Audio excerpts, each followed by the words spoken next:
Hey guys, thanks so much for joining me. In this video, we're going to talk about how to create equivalent fractions. You'll need to know this when you're adding and subtracting fractions, as well as other rational numbers. Let's get started.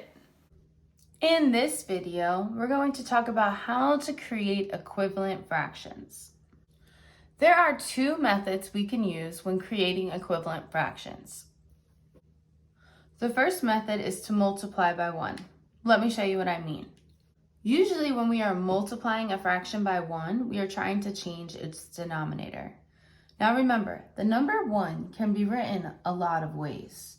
It can be written as 2 over 2, 3 over 3, 4 over 4, so on and so forth.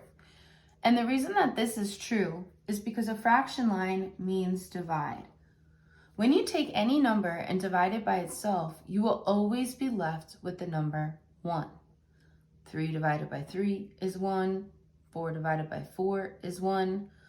So when I multiply any fraction by 1, in this case 2 over 2, I'm not changing the fraction, I am just creating an equivalent fraction. 3 times 2 is 2. 4 times 2 is 8. That means that 3/4 is equivalent to 6/8. Let me show you what else 3/4 can be equivalent to. What if we multiplied 3/4 by 3 over 3?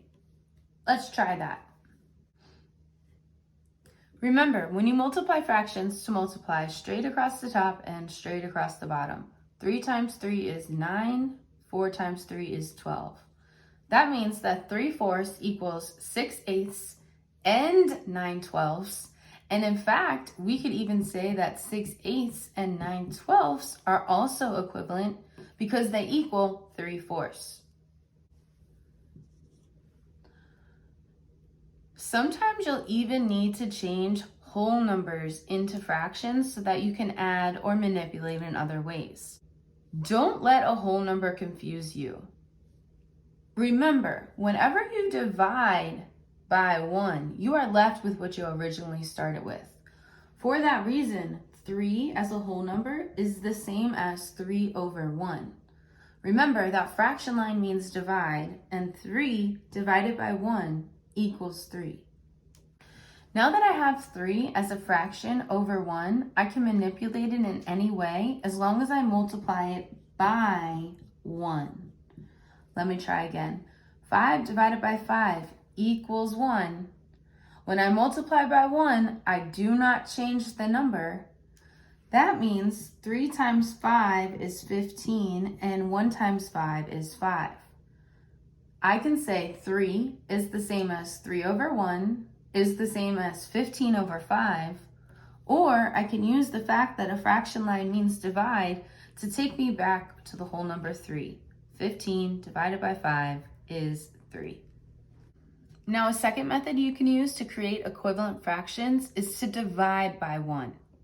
Using the same rationale that 2 divided by 2 is 1, 3 divided by 3 is 1, 4 divided by 4 is 1, I can actually simplify a fraction by dividing the numerator and denominator by the same number. Let's look at 8/16 as an example. If I were to write on your test S with a circle, that means to simplify. Now, when you simplify, you just want to get this fraction into its simplest form. All that means is divide the numerator and the denominator by the same number until you can't divide any further. Let's try that. 8 and 16 are both even numbers. That means they can both divide by 2. 8 divided by 2 is 4. 16 divided by 2 is 8. Again, 4 and 8 are both even numbers. All even numbers can divide by 2. 4 divided by 2 is 2. 8 divided by 2 is 4. And again, 2 and 4 are even numbers. I can divide by 2 on top. I can divide by 2 on the bottom to get 1/2. Now, that means 8/16 is equal to 1/2. That is true. You may be wondering if there's an easier way to simplify. There is. 2 times 2 times 2. Let me write that out for you.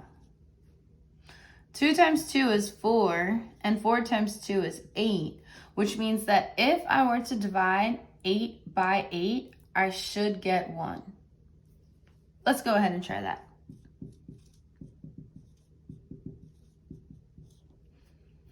8 divided by 8 is 1. 16 divided by 8 is 2. In order to simplify the fraction 8/16 to its simplest form, I divide it by the greatest common factor, 8. When you divide by the greatest common factor, first, that eliminates the need to repeatedly divide and simplify. Just to recap, in this video, we learned that you can create equivalent fractions using 2 methods. The first method was to multiply by 1. The second method was to divide by 1. The most important thing to remember when creating equivalent fractions is to remember whatever you do to the numerator, you have to do to the denominator. Otherwise, it won't be equivalent. See you next time. Hey guys, it's Jessica. Thank you so much for learning with me. If you enjoyed this mini lesson, like this video and share it with your friends. And remember, subscribe to Just Focus Online Learning for more amazing educational videos.